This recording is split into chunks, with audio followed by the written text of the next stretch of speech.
আমি একটু সেলিম ভাই আপনার কাছে যেতে চাই। সেলিম ভাই, আমি আসলে এটাকে কিরকম করে বলবো, আপনাকে আমি বাংলাদেশের রাজনীতির একজন সজ্জন রাজনীতিবিদ হিসেবে জানি, সেজন্য আপনাকে এই প্রশ্নটা করা। সেটা হচ্ছে যে বাংলাদেশের রাজনৈতিক দলগুলো আসলে কিভাবে চলে, মানে তাদের অর্থনৈতিক উৎসটা কি, আপনি আমাদেরকে একটু সহজ সরল, মানে আমি কোনো গোপনীয়তার জায়গা থেকে যেটা ভঙ্গ হয় সেটা আমি জানতে চাইছি না, আমি জানতে চাইছি যে মানিটা ফ্লো করে কিভাবে, সেটা কিভাবে খরচ করা হয়, সেটা কিভাবে, মানে এটা সূত্রটা কি আসলে সেলিম ভাই, মানে গড়ে যদি আমি এলডিপির কথা জানতে চাই, বিএনপির কথা জানতে চাই। আচ্ছা, এখানে বিএনপি বা এলডিপি কে একসাথে করলে হবে না। বাংলাদেশের বড় দুটি রাজনৈতিক দল আওয়ামী লীগ এবং বিএনপি, তাদের অসংখ্য সমর্থক আছে, তারা কয়েকবার ক্ষমতায় ছিল, তাদের অনেক সুবিধাভোগী আছে, তারা ওই দলগুলো চালানোর ব্যাপারে তারা তাদের ভূমিকা পালন করে। এর বাইরে জামাতে ইসলামী যে রাজনৈতিক দলটি আছে, তাদের অনেক ব্যবসা বাণিজ্য আছে এবং তাদের কর্মীদের আয়ের একটা উৎস তারা তাদের দলের ফান্ডে জমা দিতে হয়। তারপরে আছে চরমনাই পীর সাহেবের দল, চরমনাই পীর সাহেবের দলের টাকার উৎসের কোনো রকমেরই ঘাটতি নেই। এর বাইরে আপনি যে রাজনৈতিক দলগুলো বলেন, ওগুলো আমরা কি আওয়ামী লীগ বা বিএনপির একটা সদস্য ক্ষুদ্র রাজনৈতিক দল গেলে আপনার থেকেই কোনো রকম অনুদান পাওয়া যায় না। আমরা যারা রাজনৈতিক দলগুলো করি, আমরা আমাদের নিজেদের পকেটের পয়সা খরচ করে রাজনীতি করি। এই ধরনের রাজনৈতিক দলের সংখ্যা 20-25টি আছে। আর বড় দলগুলো কথাটা বললাম, ছোট দলগুলো আমরা পরিচালনা করতে খুবই কষ্ট হয় এবং আমরা সেভাবে মিডিয়ার দৃষ্টি আকর্ষণ করতে পারি না এবং আমাদের দেশব্যাপী কোনো রকম সাংগঠনিক সেই শক্তিও আমাদের নেই। এটা হলো যে বাস্তব অবস্থা। সেলিম ভাই, এখানে দুটো প্রশ্ন। সমর্থক ও সুবিধাভোগী যারা আসলে দলগুলিকে, বড় দলগুলি ক্ষেত্রে আমি বিএনপি, আওয়ামী লীগ বা জামাত ইসলামের কথা বলি, তারা যারা চাঁদা দেন, তারা কি আসলে এর বিনিময়ে কিছু চান না, মানে তারা এই চাঁদাটা শুধু সমর্থন থেকেই দেন?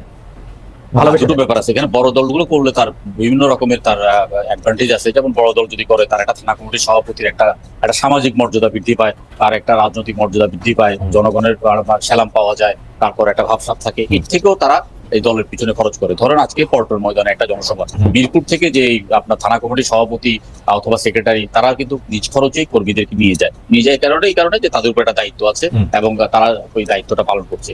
আর দল যদি কখনো সরকারে যায় বা ক্ষমতায় যায়, তাহলে ক্ষমতায় একটা অংশীদার হয়ে তারা সেখানে কিছু সুযোগ সুবিধা পাবে, এই আশার মধ্যে দিয়েই বড় রাজনৈতিক দলগুলো চলে। আর আমরা যারা ছোট রাজনৈতিক দলগুলো আছি, আমরা আমাদের মতো আদর্শ নিয়ে আমরা কখনো জোটবদ্ধ ভাবে, যেমন গণতন্ত্র মঞ্চ 4-5টি রাজনৈতিক দল একটা জোট, বিপি নুরের একটি রাজনৈতিক দল, এবি পার্টি একটি রাজনৈতিক দল, ববিহাজ একটি রাজনৈতিক দল, এই কর্নেল অলি সাহেবের একটা রাজনৈতিক দল, এই রাজনৈতিক দলগুলো সাধারণত খুবই আপনার কষ্টে পিষ্টে চলতে হয় এবং তাদের আপনার কর্মসূচি প্রেস ক্লাব কেন্দ্রিক, ঢাকা কেন্দ্রিক। এর বাইরে এই রাজনৈতিক দলগুলোর কোনো দেশব্যাপী কোনো রকমের আপনার কোনো রাজনৈতিক তৎপরতা চালাতে হয় না। যে কারণে ধরেন আপনার সাকি সাহেব আছেন, তারপর সাইফুল হক সাহেব আছেন, আমি ওনাদের কাছ থেকে দেখেছি যে আসলে ওনাদের রাজনৈতিক দল পরিচালনা করতে ওনাদের আসলেই কষ্ট হয়, কারণ এই ছোট দলগুলো থেকে কেউ দান অনুদান দেয় না। তো বিএনপি ও আওয়ামী লীগের ক্ষেত্রে যে মানে যে চাঁদা বা অনুদান বা যে সমর্থনের টাকা এখানে ঢুকে, এটা কি কোনো অডিটের সিস্টেম আছে? এটা কি কোনো একটা অডিট হয়, মানে কি হয় এই টাকাটা আমরা কিভাবে জানি যে মানে কে পায় কে দেয়? এটা আসলে আপনার যেহেতু আপনার নিবন্ধিত রাজনৈতিক দলকে প্রতি বছর আপনার তার আয় এবং ব্যয়ের একটা দেখাতে হয়, আপনার উৎস দেখাতে হয়, আয়ের উৎস এবং ব্যয়ের উৎস প্রতি বছর অডিট করে সাবমিট করতে হয়। ওই রাজনৈতিক দলগুলো ওইভাবেই অডিট করে। বাংলাদেশের সামাজিক আর্থসামাজিক রাজনৈতিক যে অবস্থা, সেই অবস্থার প্রেক্ষিতে একজন ব্যবসায়ী যদি কোটি টাকা ইনকাম করে, সে 1 লক্ষ টাকা ইনকাম করে না, এরকম দেখিয়ে যেরকম ভাবে আয়কর সাবমিট করে, রাজনৈতিক দলগুলো ঠিক সেইভাবেই তাদের আয় ব্যয়টা সাবমিট করা হয়। এ নিয়ে তেমন কোনো প্রশ্ন তোলার বা স্বচ্ছতার কোন রকম জায়গায় এখন পর্যন্ত এসে পৌঁছেনি।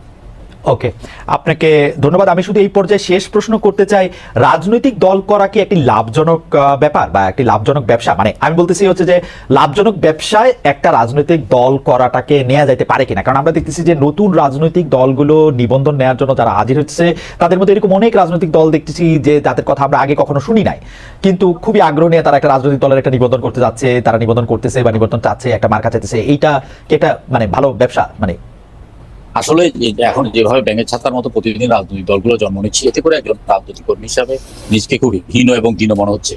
আমি আজকে প্রায় 53-54 বছর বয়স পর্যন্ত রাজনীতি করি। আমি আন্তরিকভাবে বিশ্বাস করি, আমি যদি রাজনীতি না করতাম তাহলে আমি পৃথিবীর সবচেয়ে সুখী ব্যক্তিটি হতাম। আমার জীবনের সমস্ত সময়টা আমি রাজনীতিতে ব্যয় করছি। আমি শুধু দিয়েই গেছি, কিছু পাইনি। জনগণের ভালোবাসা পেয়েছি, জনগণের অকুণ্ঠ সমর্থন পেয়েছি, জনগণ একজন মানে সজ্জন ব্যক্তি হিসেবে আমাকে জানে। কিন্তু সেলিম ভাই, কেউ তো আর আপনাকে কপালে পিস্তল মানে ঠেকায়া রাজনীতি করাইতেছেন। আপনি তো এর থেকে এক্সিট 30 বছর আগে নিতে পারতেন, 40 বছর আগে নিতে পারতেন, 20 বছর আগে নিতে পারতেন, আজকেও নিতে পারেন। So why are you pursuing this thing?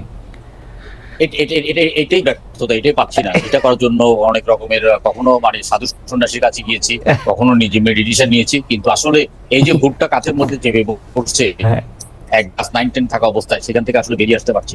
এটাই বাস্তব সত্য কথা। খুবই তবে ইন্টারেস্টিং। রাজনৈতিক দল করা কোনো লাভজনক কিছু না। হ্যাঁ। রাজনৈতিক দল করা কোনো লাভজনক কিছু না, এটা অত্যন্ত কষ্টকর ব্যাপার এবং প্রচন্ড রকমের ধৈর্য ধরে নুসরতের সাথে লেগে থাকতে হয়। আমার সাথে যারা ছাত্র রাজনীতি করেছেন, অনেক রাজনীতিবিদ হারিয়ে গেছেন, আমরা যাদেরকে দেখে রাজনীতি উদ্বুদ্ধ হয়েছে তারাও হারিয়ে গেছেন, কিন্তু আমরা কোনো রকম টিকে আছি এবং জনগণ আমাদেরকে চিনে ভালো জানে। এটাই শুধু এই আত্মতৃপ্তি নিয়ে রাজনীতিতে আছে। জনাব সারোয়ার তুষার, আপনি একজন প্রবীণ রাজনীতিবিদের কাছে শুনলেন, যার প্রায় 50 বছর ধরে তিনি সক্রিয় রাজনীতির সঙ্গে আছেন। আমি শুনে আজকেও বিস্মিত হয়েছে, যদিও আমি সেলিম ভাইকে অনেক বছর ধরে চিনি, কিন্তু সেলিম ভাই প্রায় 70-এর কাছাকাছি বয়স এবং তার 50 বছরের মতো রাজনৈতিক অভিজ্ঞতা হয়ে গেছে, সেটা শুনে খুবই অবাক হয়েছে।